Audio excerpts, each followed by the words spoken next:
La filosofía cristiana hoy. Una de las dimensiones de la experiencia humana es la religiosa. Ella siempre ha sido objeto de la reflexión filosófica. Particularmente en Occidente, el encuentro de la filosofía con el cristianismo resultó de enorme fecundidad y trascendencia. Por el contrario, en la modernidad se ha producido un distanciamiento que ha perjudicado a ambas partes. Urge entonces la revitalización integradora de la filosofía cristiana, en libertad personal y con espíritu de servicio a la humanidad. Ninguno ha creído a Sócrates hasta morir por su doctrina, pero por Cristo hasta los artesanos y los ignorantes han despreciado no solo las opiniones del mundo, sino también el temor de la muerte. San Justino, Apología 2:10. Con estas emocionantes palabras describe San Justino, c. 165, uno de los primeros filósofos cristianos, el impacto que la predicación del Evangelio tuvo en la vida de muchas personas de los más diversos estratos sociales del Imperio Romano. Desde sus primeros momentos el cristianismo aparece como algo mucho más potente que una teoría filosófica o una manera novedosa de entender el mundo, pues irrumpe como un mensaje de redención y de vida. Frente a la sofisticada mitología greco-romana, en la que ya no creían siquiera las personas cultivadas de la época, el mensaje cristiano aparece como algo revolucionario, del todo subversivo para el orden establecido. Un suceso histórico, el nacimiento, pasión, muerte y resurrección de Jesús de Nazaret, que ha tenido lugar en un oscuro rincón del imperio, está llamado a transformar por completo la sociedad, y en muchos casos la vida de los primeros cristianos es percibida como una amenaza para el imperio. El impacto del cristianismo en la civilización grecorromana es enorme. También es grande a su vez el impacto de la cultura helénica en la predicación cristiana de los primeros siglos. Se trata de un fenómeno complejo, muy rico en matices, al que merece la pena prestar atención. Vienen a la memoria las palabras pronunciadas con tono solemne por el Papa San Juan Pablo II en la mañana del 3 de noviembre de 1982 en un aula de la Universidad Complutense de Madrid. La síntesis entre cultura y fe no es solo una exigencia de la cultura, sino también de la fe. Una fe que no se hace cultura es una fe no plenamente acogida, no totalmente pensada, no fielmente vivida. Se trata de un verdadero desafío intelectual para quienes se dedican profesionalmente a la filosofía y también para quienes, como los lectores de este libro, se están introduciendo en ella.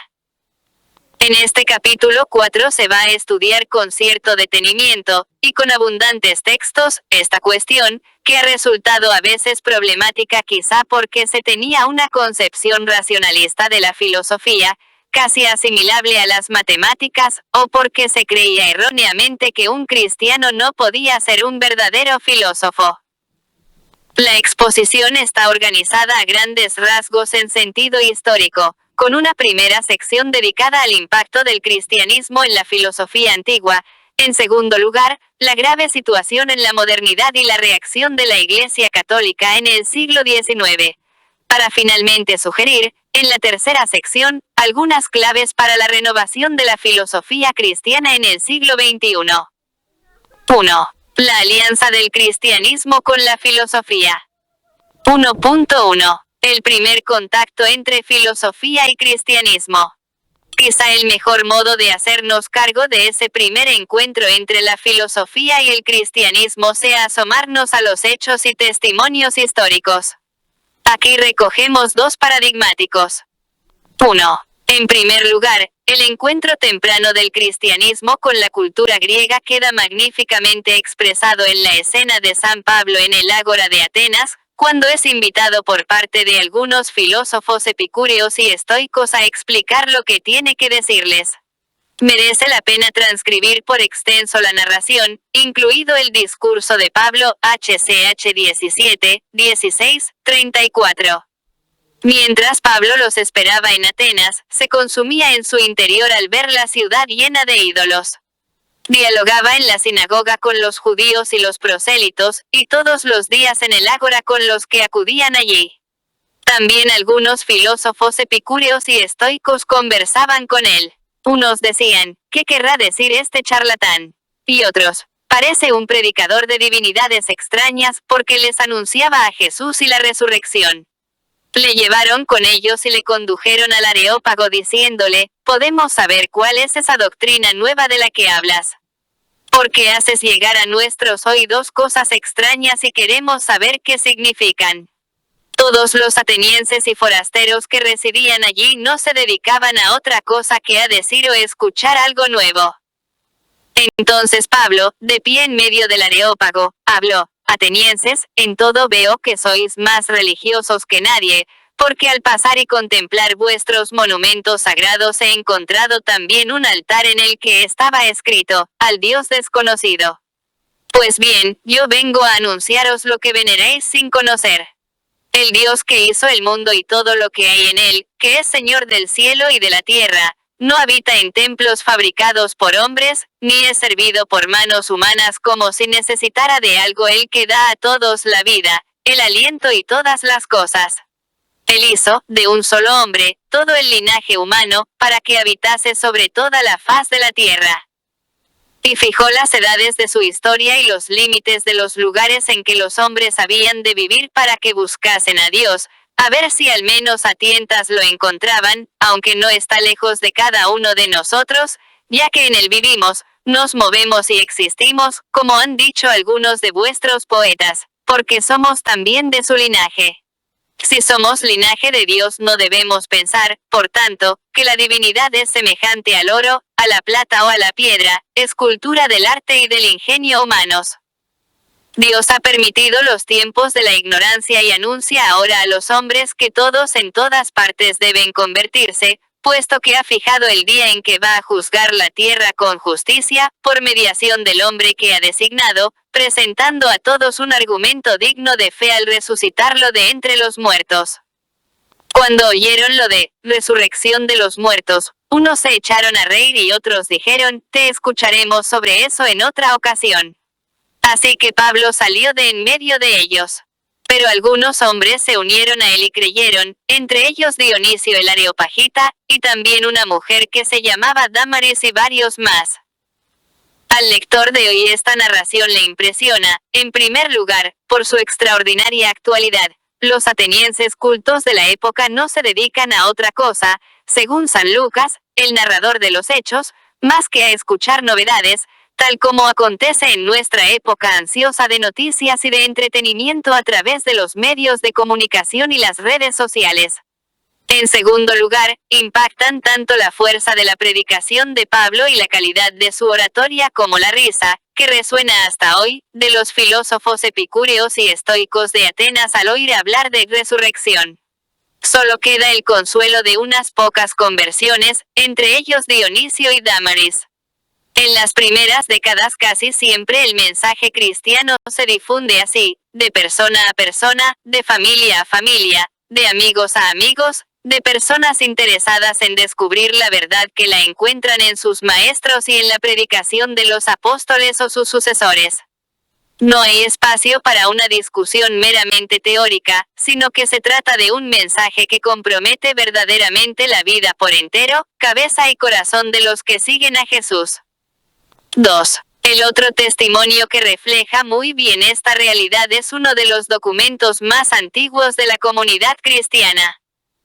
Se trata de la anónima carta a Diogneto, escrita a finales del siglo II para defender a los cristianos de algunas calumniosas acusaciones, y cuyo manuscrito fue descubierto en 1436 en una pescadería de Constantinopla apilado con el papel de envolver pescado.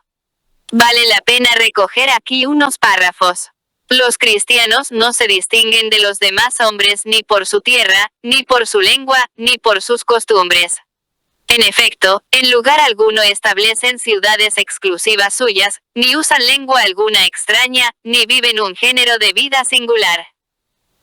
La doctrina que les es propia no ha sido hallada gracias a la inteligencia y especulación de hombres curiosos, ni hacen profesión, como algunos hacen, de seguir una determinada opinión humana, sino que habitando en las ciudades griegas o bárbaras, según a cada uno le cupo en suerte, y siguiendo los usos de cada región en lo que se refiere al vestido y a la comida y a las demás cosas de la vida, se muestran viviendo un tenor de vida admirable y, por confesión de todos, extraordinario.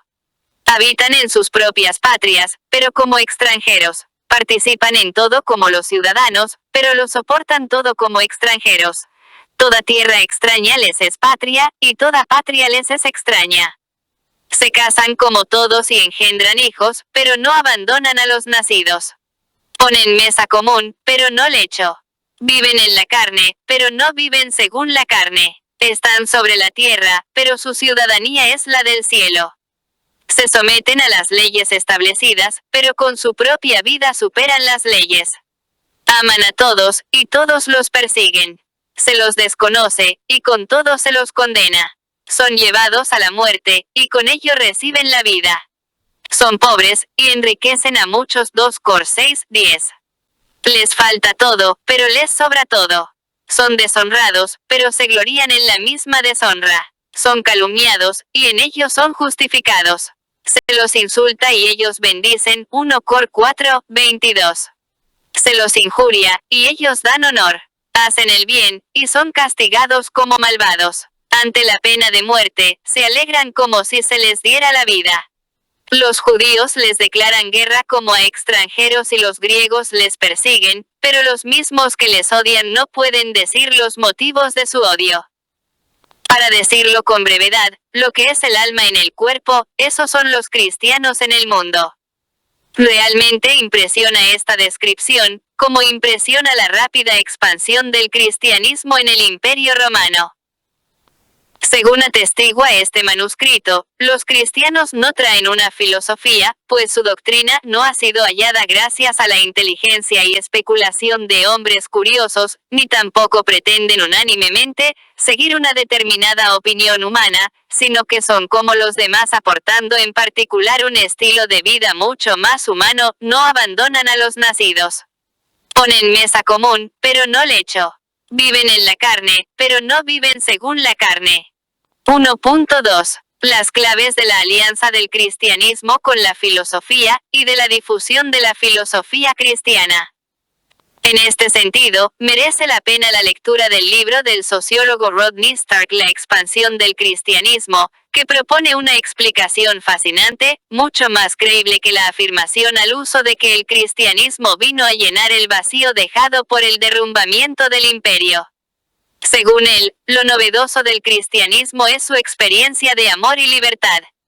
A juicio de Stark, el Imperio Romano había alcanzado increíbles cotas de cultura y de arte, pero a la vez era una sociedad dura y a veces incluso cruel con las personas. En ese ambiente, la Iglesia se extendió porque era una comunidad acogedora, donde era posible vivir una experiencia de amor y libertad. Los católicos trataban al prójimo con caridad, cuidaban de los niños, los pobres, los ancianos, los enfermos. Todo eso se convirtió en un irresistible imán de atracción, citado por Juan Manuel Mora, 10 claves para la comunicación de la fe. Amor y libertad.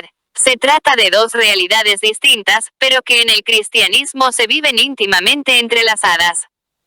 No hay verdadera filosofía sin libertad interior, escribirá Nilo de Ancira. Y esto es así, porque entre los griegos la filosofía era entendida sobre todo como una forma de vida. De esta misma manera fue concebida también por los primeros cristianos y en particular por los primeros cristianos filósofos, San Justino, Clemente de Alejandría, Orígenes o San Agustín.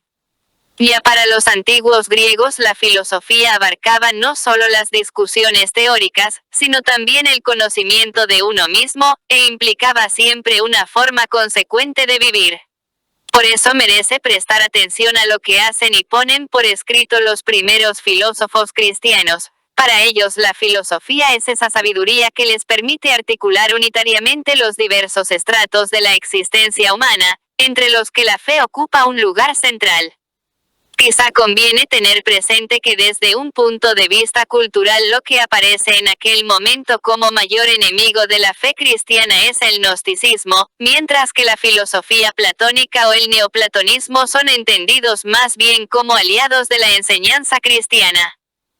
Para ilustrar esto pueden aducirse también numerosos testimonios de los padres de la Iglesia, aquellas personas con santo ímpetu evangelizador y a la vez de poderosa inteligencia. He aquí algunos ejemplos. San Ireneo, en su libro Contra las herejías, sostiene que la razón, junto con la Sagrada Escritura y la tradición, son las fuentes de la autoridad. En su lucha contra el gnosticismo, San Ireneo y otros apologetas confían en el carácter razonable de las enseñanzas cristianas. Esta es una característica central de los pensadores cristianos, pues aspiran a mostrar que los contenidos de la fe no son irracionales. San Justino, el filósofo mártir, llega al cristianismo después de un proceso de búsqueda intelectual por las diversas filosofías de su tiempo. Una vez cristiano, no renuncia a la filosofía, sino que la ve culminada en la revelación cristiana y la valora como una eficaz vía de aproximación. Porque la filosofía es en realidad el mayor de los bienes y el más preciado ante Dios. Es la única que nos conduce hasta llevarnos a su encuentro. Son santos de veras los que cultivan su mente con la filosofía. Diálogo con Trifón 2:2. Orígenes es elogiado en este sentido por San Gregorio Taumaturgo, Elogio del Maestro Cristiano, n. 75. Ensalzaba la filosofía y a los filósofos con grandes panegíricos, y hacía frecuente referencia a ellos, diciendo que solo viven realmente los que poseen una vida conforme a la razón, los que viven rectamente, los que conocen quiénes son ellos mismos en primer lugar, y luego cuál es el verdadero bien que el hombre debe perseguir, y cuál es el verdadero mal que debe rechazar.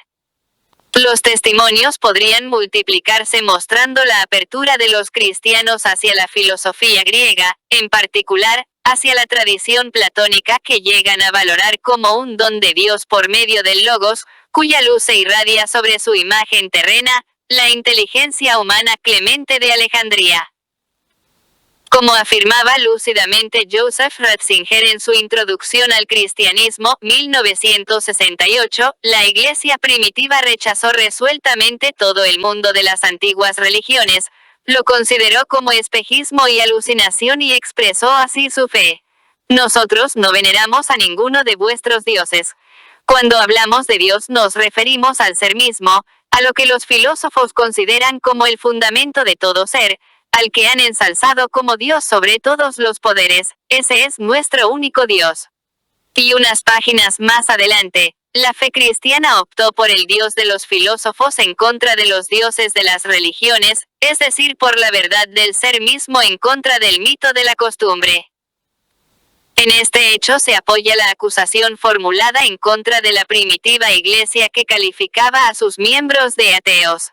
Tal acusación nace de que la primitiva Iglesia rechazó todo el mundo de la antigua religión, de la que no aceptaba nada, en la sospecha de ateísmo con la que tuvo que enfrentarse el cristianismo primitivo se ve claramente su orientación espiritual, su opción únicamente en pro de la verdad, su opción únicamente en pro de la verdad del ser.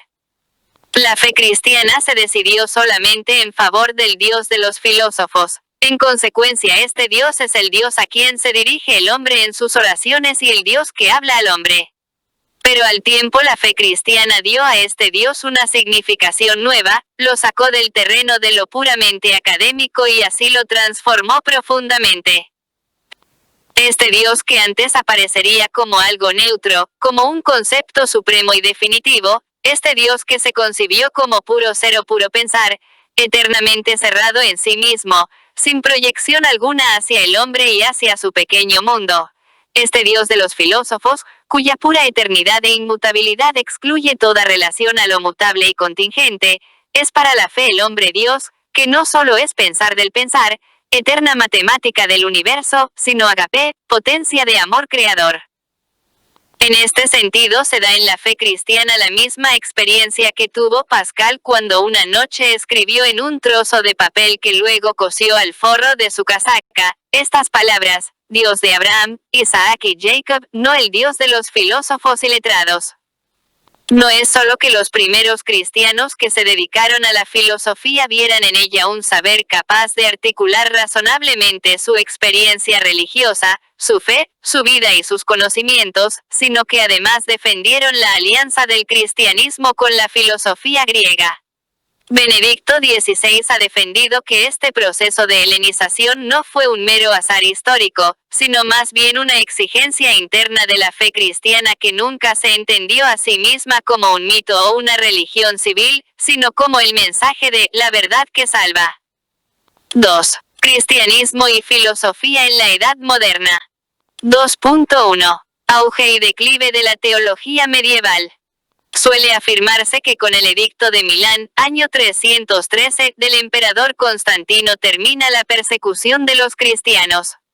Según los testimonios históricos, incluso el propio Constantino fue bautizado en su lecho de muerte. Se abre ahora un nuevo tiempo para el cristianismo. Por una parte, se van sucediendo las diversas oleadas migratorias de los pueblos llamados bárbaros procedentes de Asia y, por otra, va desarrollándose simultáneamente la evangelización misionera de todas las regiones de Europa. Este proceso tiene un desarrollo tan amplio que puede decirse que en la Edad Media la cultura occidental es eminentemente cristiana. Los monasterios se convierten a menudo en lugares venerados donde se guardan los tesoros culturales de Occidente, y bajo el auspicio de las autoridades religiosas van naciendo las universidades en las que se forman los clérigos y quienes van a dirigir la sociedad. Sin embargo, una seria y constante amenaza para la cultura cristiana es la expansión del Islam que será combatido militarmente durante siglos. Desde la batalla de Poitiers, 732, hasta las guerras contra el Imperio Otomano del siglo XVIII al XIX, pasando por Lepanto, 1571, y tantos otros lances con los ejércitos musulmanes. En este amplio espacio de tiempo, la filosofía se hace y se enseña principalmente, no por casualidad al amparo y prácticamente en el seno de la Iglesia, en las nacientes universidades, Bolonia, París, Oxford, Salamanca y tantas otras que van floreciendo paulatinamente en los países europeos. En torno a estos centros académicos brillan los grandes filósofos de la época medieval: San Anselmo de Canterbury, Pedro Abelardo, Santo Tomás de Aquino, Don Scoto, San Buenaventura, Pedro Hispano, Guillermo de Ockham y muchos otros. La llamada Baja Edad Media, siglo XV, es una época de gran florecimiento de la filosofía que se hace en las escuelas. Se trata de la denominada filosofía escolástica, que recuperó una parte importante de la tradición grecolatina para intentar comprender mejor y expresar con más nitidez conceptual los contenidos de la fe cristiana. En este sentido, la filosofía era calificada por los autores medievales como Ancilla Theologiae, esto es, sierva de la teología, que era considerada como el saber humano más alto. Sin embargo, ya se advirtió, con Adot, que desde el siglo XIII la profesionalización de la filosofía supuso muy probablemente una cierta desvitalización, precisamente por olvidar la dimensión de perfeccionamiento personal que tenía la filosofía entre los griegos y entre los primeros cristianos filósofos. Las disputas entre las escuelas o la trivialización de la genuina búsqueda de la verdad mediante enredos verbales sofísticos escandalizaban a pensadores como Tomás Moro o Juan Luis Vives, que critican muy severamente a los lógicos tardomedievales. La crítica principal de Vives a la lógica de París consistía en la acusación de que había perdido el contacto con los problemas reales. Viene a ser lo mismo que tantas veces se reprocha hoy a la filosofía académica, erudita, en el sentido que antes se mencionó, cuando se afirma que hay que transformarla en un instrumento práctico y útil, ya que el genuino pensamiento ha de estar unido necesariamente a la experiencia vital y concreta.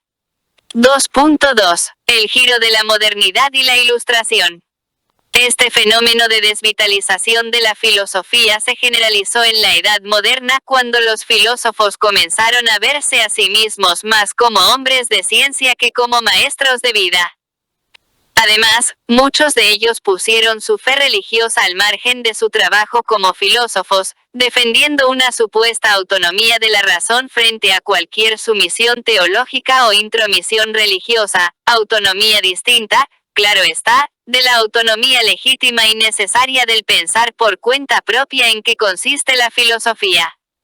El símbolo moderno de esta actitud puede encontrarse en David Hume 1711-1776, quien en su investigación sobre el entendimiento humano 3:12 envía a la hoguera todos los libros que no superen unos estrictos criterios científicos. Merece la pena releer aquel famoso párrafo suyo. Cuando recorremos las bibliotecas persuadidos de estos principios, ¿qué estragos no debiéramos hacer? Si tomamos en nuestras manos cualquier volumen de teología, divinity, o metafísica escolástica, por ejemplo, preguntémonos, ¿contiene algún razonamiento abstracto sobre la cantidad o el número? No. ¿Contiene algún razonamiento experimental sobre cuestiones de hecho y existencia? No. Entonces destinémoslo a las llamas, ya que no puede contener nada más que sofística o engaño, illusión. El pensamiento ilustrado que se desarrolla en Europa desde mediados del siglo XVII hasta principios del XIX, y llega hasta nuestros días bajo la forma del cientificismo dominante proclama, entre otras cosas, la independencia de la razón humana y defiende la audacia para pensar sin miedo hasta eliminar toda oscuridad y todo temor. Así escribirá Kant en ¿Qué es la Ilustración? 1784. Ilustración significa el abandono por parte del hombre de una minoría de edad cuyo responsable es él mismo. Esta minoría de edad significa la incapacidad para servirse de su entendimiento sin verse guiado por algún otro. Uno mismo es el culpable de dicha minoría de edad cuando su causa no reside en la falta de entendimiento, sino en la falta de resolución y valor para servirse del suyo propio sin la guía del de algún otro. Sapere aude. Ten valor para servirte de tu propio entendimiento. Tal es el lema de la Ilustración. Pereza y cobardía son las causas merced a las cuales tantos hombres continúan siendo con gusto menores de edad durante toda su vida, pese a que la naturaleza los haya liberado hace ya tiempo de una conducción ajena, haciéndoles físicamente adultos, y por eso les ha resultado tan fácil a otros el erigirse en tutores suyos. Es tan cómodo ser menor de edad. Basta con tener un libro que supla mi entendimiento, alguien que vele por mi alma y haga las veces de mi conciencia moral, un médico que me prescriba la dieta, etc., para que yo no tenga que tomarme tales molestias. No me hace falta pensar, siempre que pueda pagar, otros asumirán por mí tan engorrosa tarea. La filosofía moderna de cuño racionalista, que culmina en el idealismo alemán, recibe un notable influjo de la reforma protestante caracterizada por la radical separación entre fe y razón.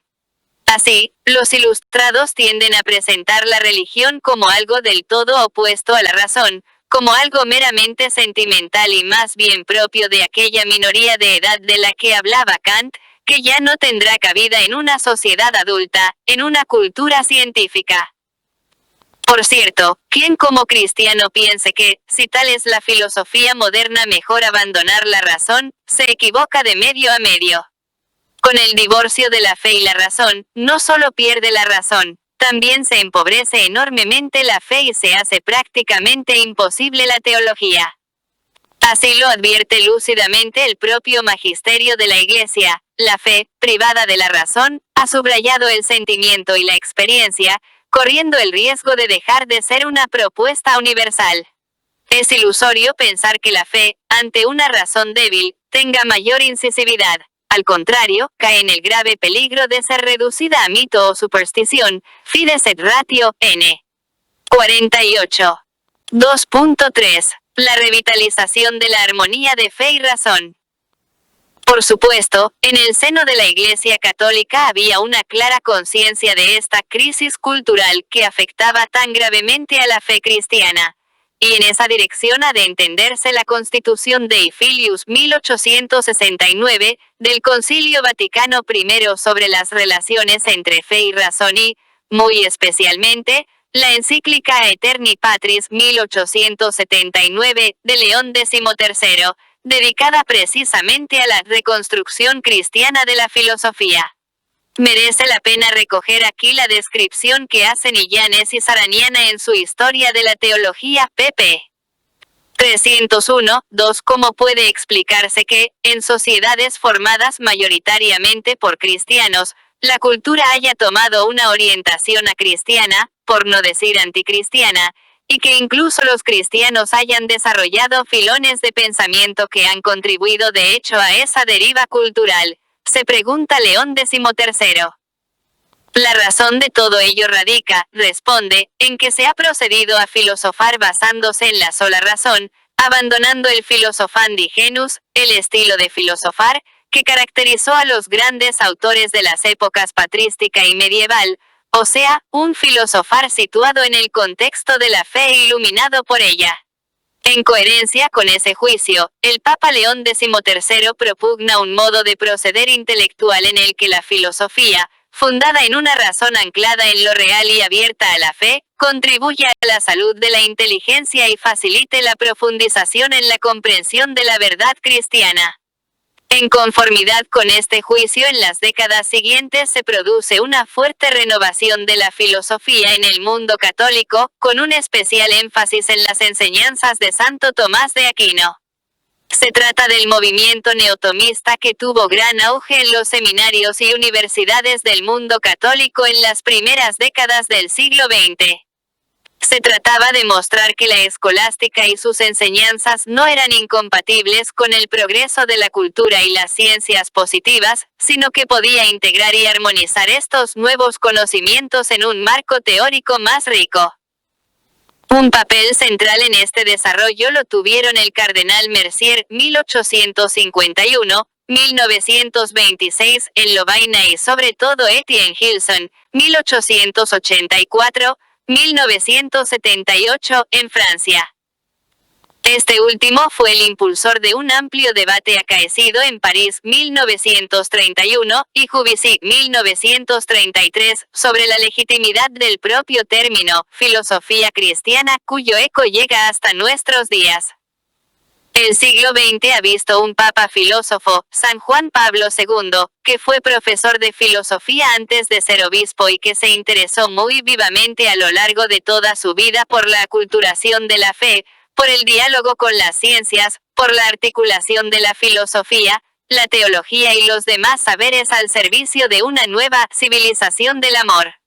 Por todo esto, merece especial atención lo que escribe en la encíclica Fides et Ratio, 1998, donde se hace también eco de aquellos debates de décadas antes. Transcribimos aquí parcialmente la magnífica sección N. 76 dedicada específicamente a la filosofía cristiana, que resulta de una luminosa claridad. Una segunda posición de la filosofía es la que muchos designan con la expresión filosofía cristiana. La denominación es en sí misma legítima, pero no debe ser mal interpretada. Con ella no se pretende aludir a una filosofía oficial de la Iglesia, puesto que la fe como tal no es una filosofía. Con este apelativo se quiere indicar más bien un modo de filosofar cristiano, una especulación filosófica concebida en unión vital con la fe. No se hace referencia simplemente, pues, a una filosofía hecha por filósofos cristianos, que en su investigación no han querido contradecir su fe. Hablando de filosofía cristiana se pretende abarcar todos los progresos importantes del pensamiento filosófico que no se hubieran realizado sin la aportación, directa o indirecta, de la fe cristiana. Dos son, por tanto, los aspectos de la filosofía cristiana: uno subjetivo, que consiste en la purificación de la razón por parte de la fe.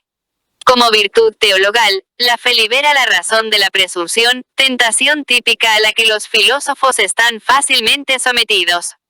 Y a San Pablo y los padres de la Iglesia y, más cercanos a nuestros días, filósofos como Pascal y Kierkegaard la han estigmatizado. Con la humildad, el filósofo adquiere también el valor de afrontar algunas cuestiones que difícilmente podría resolver sin considerar los datos recibidos de la revelación. Piénsese, por ejemplo, en los problemas del mal y del sufrimiento, en la identidad personal de Dios y en la pregunta sobre el sentido de la vida o, más directamente, en la pregunta metafísica radical, ¿por qué existe algo? Además está el aspecto objetivo, que afecta a los contenidos. La revelación propone claramente algunas verdades que, aun no siendo por naturaleza inaccesibles a la razón, tal vez no hubieran sido nunca descubiertas por ella, si se la hubiera dejado sola.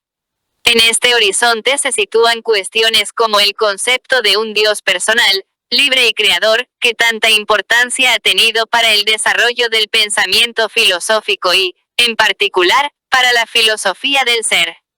Son luminosas estas afirmaciones del Papa filósofo porque remarcan específicamente que la fe no es solo una norma negativa para el filósofo, sino que verdaderamente la revelación y experiencia religiosa son capaces de alimentar y estimular positivamente la reflexión de los cristianos que se dedican a la filosofía. Solo resta añadir ahora que el eje central de las enseñanzas de Benedicto XVI, su ariete genuinamente intelectual, filosófico, teológico, en el panorama a menudo desolador de la cultura posmoderna, se encuentra muy probablemente en su reiterada afirmación de que es preciso ensanchar la razón humana para que en ella quepan el corazón, los sentimientos, la belleza y la bondad, las fuerzas salvadoras de la fe, el discernimiento entre el bien y el mal, S.P. Salvi, n. 23 para que en ella puedan encontrar cabida aquellos elementos más humanos que fueron desechados por el materialismo científico ilustrado dominante en los 2 últimos siglos. Este es también el núcleo del famoso discurso de Ratisbona. Este intento de crítica de la razón moderna desde su interior, expuesto solo a grandes rasgos, no comporta de manera alguna la opinión de que hay que regresar al período anterior a la Ilustración, rechazando de plano las convicciones de la época moderna. La intención no es retroceder o hacer una crítica negativa, sino ampliar nuestro concepto de razón y de su uso. Solo lo lograremos si la razón y la fe se reencuentran de un modo nuevo, si superamos la limitación que la razón se impone a sí misma de reducirse a lo que se puede verificar con la experimentación, y le volvemos a abrir su horizonte en toda su amplitud. Efectivamente, la clave para poder desarrollar verdaderamente una filosofía cristiana radica, en primer lugar, en ensanchar la propia noción de conocimiento no solo para que haya espacio para la fe, sino incluso para que sea posible comprender bien la propia actividad intelectual de quienes se dedican a buscar y tratar de comprender la verdad a través de las ciencias o de la filosofía. Razón y revelación no son antagónicas, sino que pueden colaborar. La fe y la razón son como las 2 alas con las cuales el espíritu humano se eleva hacia la contemplación de la verdad. Dios ha puesto en el corazón del hombre el deseo de conocer la verdad y, en definitiva, de conocerle a él para que, conociéndolo y amándolo, pueda alcanzar también la plena verdad sobre sí mismo. Fides et ratio, n. 1. Tenemos bien experimentado que los seres humanos, si son razonables, descubren que hay realidades misteriosas que superan sus pobres razonamientos limitados, pero también comprobamos que siempre se puede pensar más y que, en última instancia, la razón humana no puede dar razón de sí misma. 3. Claves para una renovación de la filosofía cristiana. Desde la perspectiva descrita, resulta clara la necesidad de un esfuerzo comparable a la de los primeros cristianos que culminó en la labor intelectual de los padres de la Iglesia, y a la de los monjes y escolares del medioevo que cuajó en la formación de las universidades. Ante la complejidad de la experiencia que ofrece el mundo contemporáneo, urge verdaderamente una tarea auténticamente intelectual y vital de integración en quienes se dedican a la filosofía en el horizonte de hoy. Especialmente quizá como los primeros cristianos, en su condición de personas sin necesidad de pertenecer al estado clerical, deben aspirar a una síntesis personal de fe y vida en su trabajo filosófico de la que puedan aprender los demás, articulación vital que solo es posible en el marco de una profunda y verdadera libertad personal puesta al servicio de la humanidad entera. Libertad y servicio son claves decisivas para la renovación actual de la filosofía cristiana. A esta renovación, en el pensamiento y en la vida de los cristianos, ha animado vigorosa y solemnemente la Iglesia mediante el Concilio Ecuménico Vaticano II, en particular la Constitución Gaudium et Spes, cuyo desarrollo y puesta en práctica ha sido y sigue siendo el empeño de los pontificados y documentos eclesiales posteriores hasta la actualidad. De esa exhortación del concilio no han faltado ciertamente precursores. Los autores de este libro reconocen en uno de ellos, San José María Escrivá, una fecunda inspiración, tanto por sus enseñanzas sobre la unidad de vida y la imitación de los primeros cristianos, como por su compromiso con la libertad personal y el espíritu de servicio. 3.1. Amor a la libertad. Desde el principio se ha insistido en que la filosofía requiere una actitud profundamente personal y comprometida. Esto significa, ante todo, una actitud libre. Tanto la búsqueda de la verdad como la integración de las diversas experiencias y verdades es algo que solo acontece, y se origina, en el interior de la persona de un modo insustituiblemente libre. De manera que el amor a la verdad y a su búsqueda es amor a la libertad de la persona, pues ella anhela esencial y existencialmente comprender por sí misma el sentido de su vida y del mundo. En este sentido, es muy iluminador otro importante documento del Concilio Vaticano II, la Declaración Dignitatis Humanae sobre la libertad religiosa. Dice así, refiriéndose a la búsqueda de la verdad religiosa, o verdad en general: cada cual tiene la obligación y por consiguiente también el derecho de buscar la verdad en materia religiosa, a fin de que, utilizando los medios adecuados, se forme, con prudencia, rectos y verdaderos juicios de conciencia. Ahora bien, la verdad debe buscarse de modo apropiado a la dignidad de la persona humana y a su naturaleza social, es decir, mediante una libre investigación, sirviéndose del magisterio o de la educación, de la comunicación y del diálogo, por medio de los cuales unos exponen a otros la verdad que han encontrado o creen haber encontrado, para ayudarse mutuamente en la búsqueda de la verdad. Y una vez conocida esta, hay que aceptarla firmemente con asentimiento personal, Dignitatis Humanae, n. 3. Sin duda, la afirmación de la primacía existencial de la libertad es válida para todas las personas, sea cual sea su trabajo o situación en la sociedad. Pero resulta del todo indispensable para quienes se dedican profesionalmente al cultivo de la vida intelectual. Sin libertad no hay filosofía. No es posible una genuina reflexión filosófica cuando la persona que piensa no vive en libertad, o no tiene al menos la libertad interior necesaria para comprender la necesidad y así, parafraseando a Hegel, trascender la necesidad al comprenderla, Leonardo Polo. Esto es así porque la fuente de una genuina vida intelectual es siempre la propia espontaneidad creativa de quien no transfiere a otros, sea la tradición, la autoridad o las modas, las riendas de su vivir y de su pensar, sino que aspira a forjar mediante su propia reflexión una articulación personal de pensamiento y vida. Ese trabajo de síntesis o armonización de los diferentes horizontes de la existencia solo puede llevarse a cabo en un clima de efectiva libertad, ya que esa síntesis siempre es personal. Requiere el estudio atento de las razones de quienes nos han precedido en el análisis de esos mismos problemas. Pues no basta con aceptar acríticamente lo que otros han pensado previamente, sino que en cierto sentido es necesario volver a pensar de nuevo todo, volver a dar vida a aquellos pensamientos para poder incorporar a nuestra vida los que superen con éxito ese escrutinio. Esta tarea demanda audacia y confianza en las fuerzas de la propia razón y, sobre todo, un verdadero empeño en pensar por uno mismo. Para ello se requiere el fomento de la creatividad personal, el desarrollo de la originalidad, pues sólo así puede alcanzarse aquella síntesis vital capaz de conferir sentido a las inquietudes más profundas. Respecto al papel de la fe en relación a la razón libre del filósofo, a veces se ha dicho que los contenidos de la fe católica señalan los límites de la libertad creativa de los filósofos cristianos. Esos contenidos revelados se convierten, entonces, en una norma negativa para su trabajo profesional.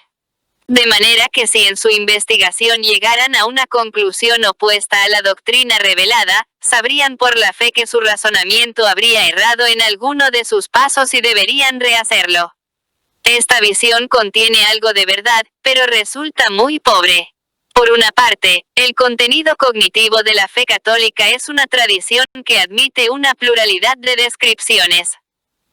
Pero, por otra y sobre todo, la fides quaerens intellectum no se conforma con no lesionar la fe, sino que busca positivamente progresar en la comprensión de la fe y en la articulación razonable de fe y vida hasta lograr una síntesis personal y vital de lo humano y lo cristiano.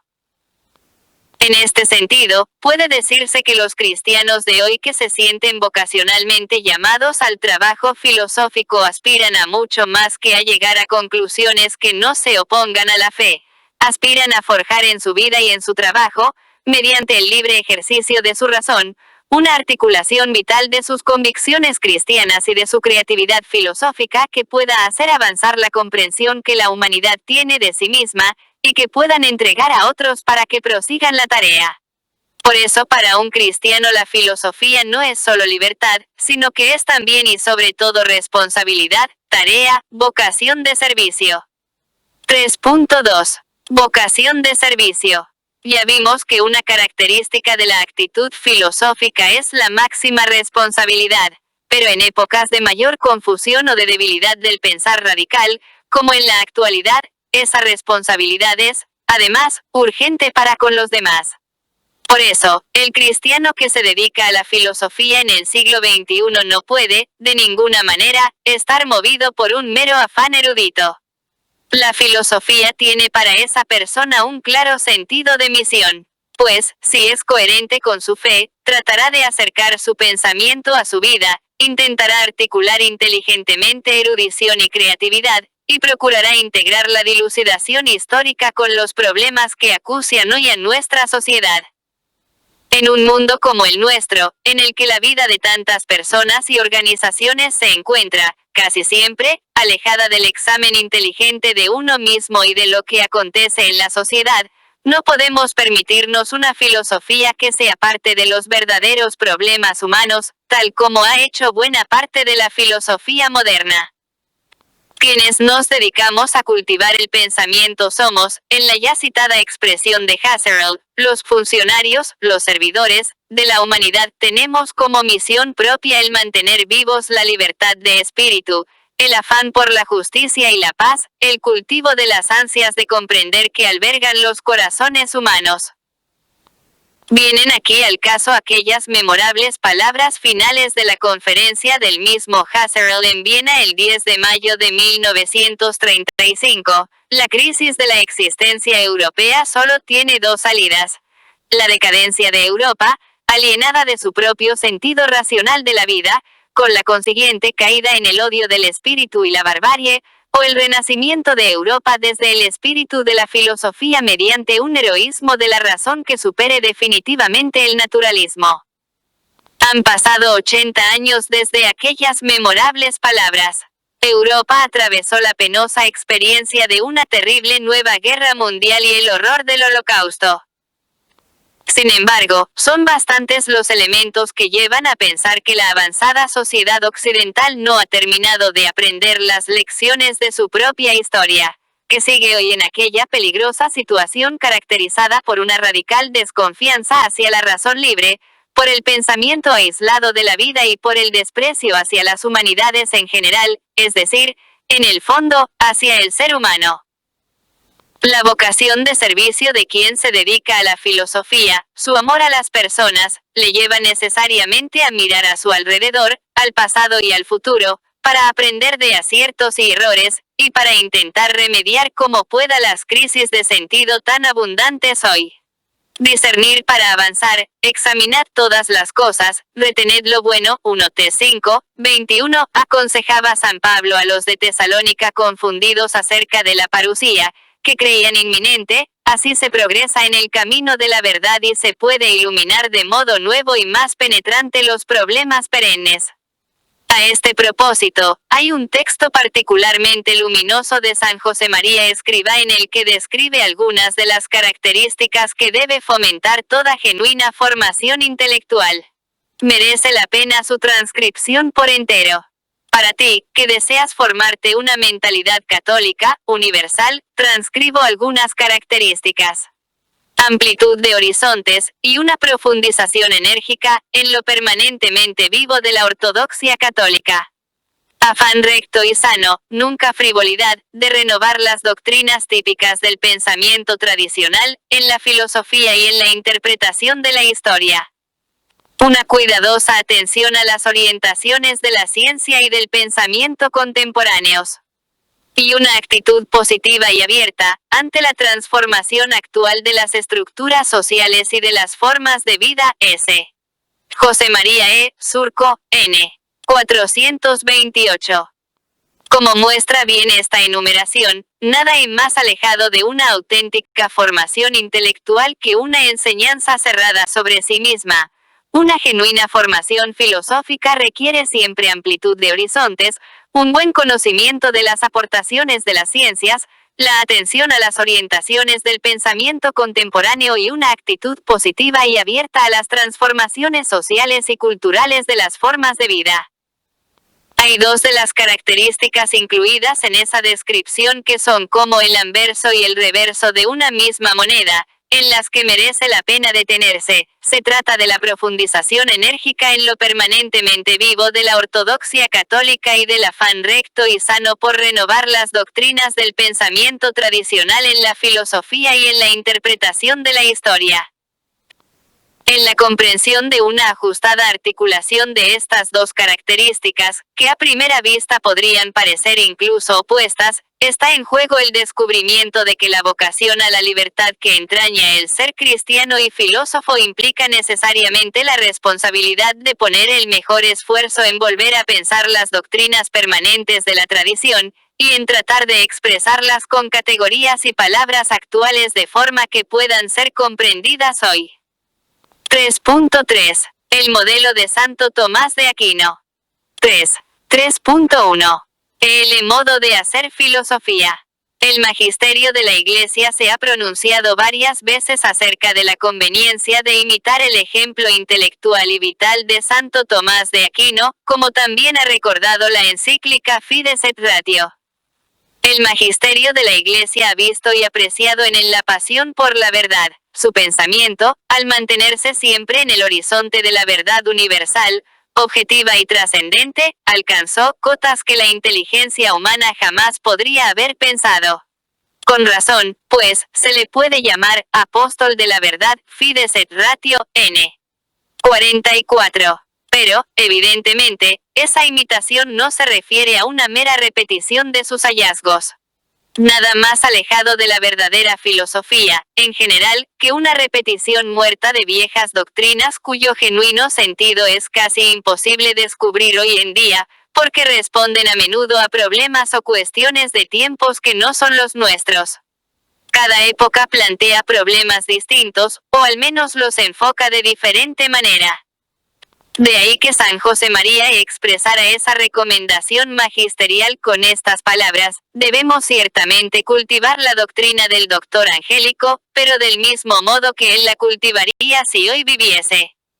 Por eso, algunas veces habrá que llevar a término lo que él mismo solo pudo comenzar, y por eso también, hacemos nuestros todos los hallazgos de otros autores que respondan a la verdad.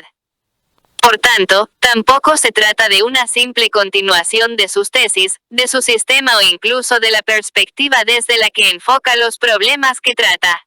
Tales cuestiones ciertamente las abordó el Aquinate de modo genial y ejemplar, pero con la perspectiva, los conocimientos y las preocupaciones propios de su tiempo. Además, la riqueza polifacética de la realidad, y la libertad subrayada antes, permite siempre nuevas y muy distintas aproximaciones a los perennes problemas filosóficos y teológicos. Así pues, lo que el magisterio invita a seguir de Santo Tomás es precisamente ese modo de proceder, la actitud con la que afrontó su trabajo filosófico, no necesariamente el contenido de sus explicaciones. Desde luego, la del Akinate es una actitud que se sustenta en algunas tesis muy generales necesarias para todo cristiano, y en realidad para todo genuino filósofo. Particularmente su realismo noseológico y ontológico, frente a cualquier relativismo o fenomenismo, y su apertura a la trascendencia armonizando razón y fe frente a todo materialismo o racionalismo cerrado al espíritu y al conocimiento por fe. Precisamente porque la buscaba sin reservas, supo reconocer en su realismo la objetividad de la verdad. Su filosofía es verdaderamente la filosofía del ser y no del simple parecer, fides et ratio, n. 44. Pero es preciso insistir en que se trata de unas tesis básicas que se pueden ver y desarrollar libremente en múltiples direcciones o según diversas escuelas, que permiten descubrir nuevas profundidades y que puedan expresar la comprensión de la realidad en modos nuevos más comprensibles, e incluso más fecundos, hoy. Es necesaria una filosofía de alcance auténticamente metafísico, capaz de trascender los datos empíricos para llegar, en su búsqueda de la verdad, a algo absoluto, último y fundamental. Esta es una exigencia implícita tanto en el conocimiento de tipo sapiencial como en el de tipo analítico. Concretamente, es una exigencia propia del conocimiento del bien moral cuyo fundamento último es el sumo bien, Dios mismo. No quiero hablar aquí de la metafísica como si fuera una escuela específica o una corriente histórica particular. Solo deseo afirmar que la realidad y la verdad trascienden lo fáctico y lo empírico, y reivindicar la capacidad que el hombre tiene de conocer esta dimensión trascendente y metafísica de manera verdadera y cierta, aunque imperfecta y analógica. En este sentido, la metafísica no se ha de considerar como alternativa a la antropología, ya que la metafísica permite precisamente dar un fundamento al concepto de dignidad de la persona por su condición espiritual. La persona, en particular, es el ámbito privilegiado para el encuentro con el ser y, por tanto, con la reflexión metafísica, fides et ratio, n. 83. 3. 3.2. El modo de vivir como filósofo cristiano. Por otra parte, Santo Tomás concibió su reflexión filosófica como una forma de vida, como una actividad comunicativa, como un esfuerzo personal de penetración y de exposición, marcado en toda su hondura por una clarísima finalidad apostólica de servicio, por un empeño por renovar las doctrinas típicas del pensamiento heredado y por expresarlas de una forma más articulada y atractiva para sus contemporáneos. Por eso logró un excelente conocimiento de la ciencia de su época, e incluso cultivó en muchas ocasiones la belleza literaria en la expresión.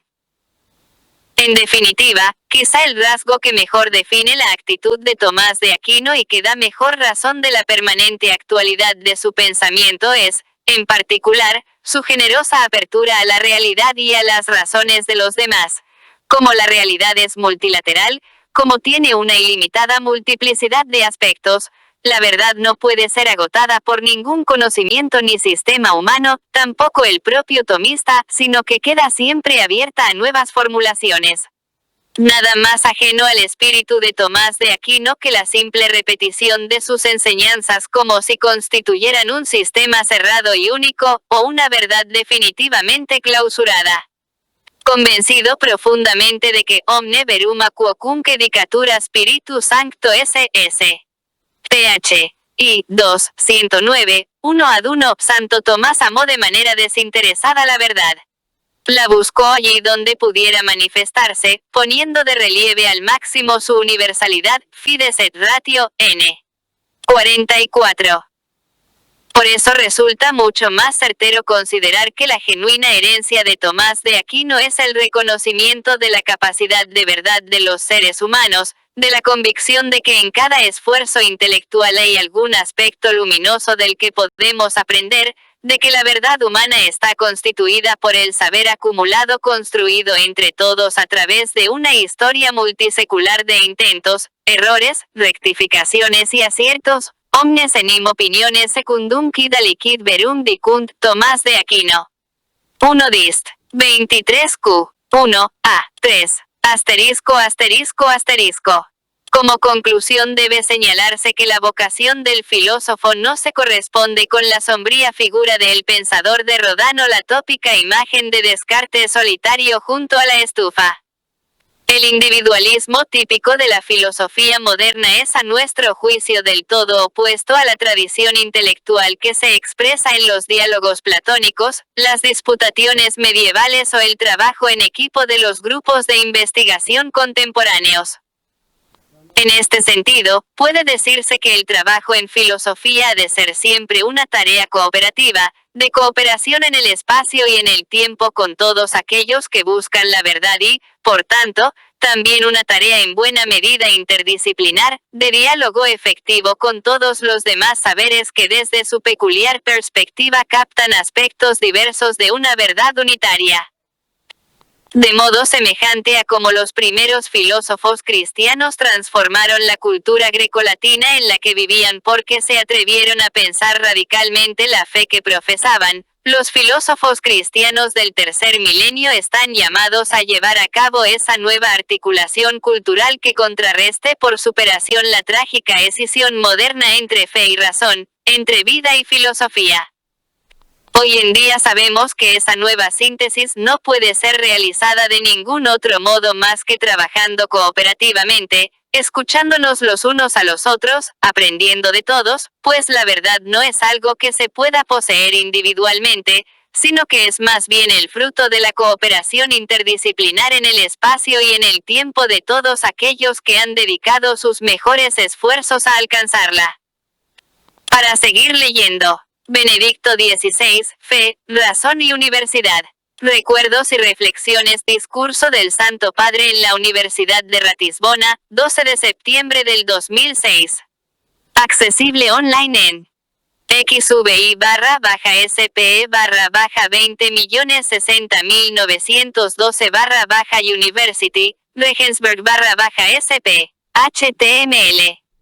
Francisco Conesa, el debate actual sobre la filosofía cristiana en Norteamérica, Pensamiento, 54, 1998.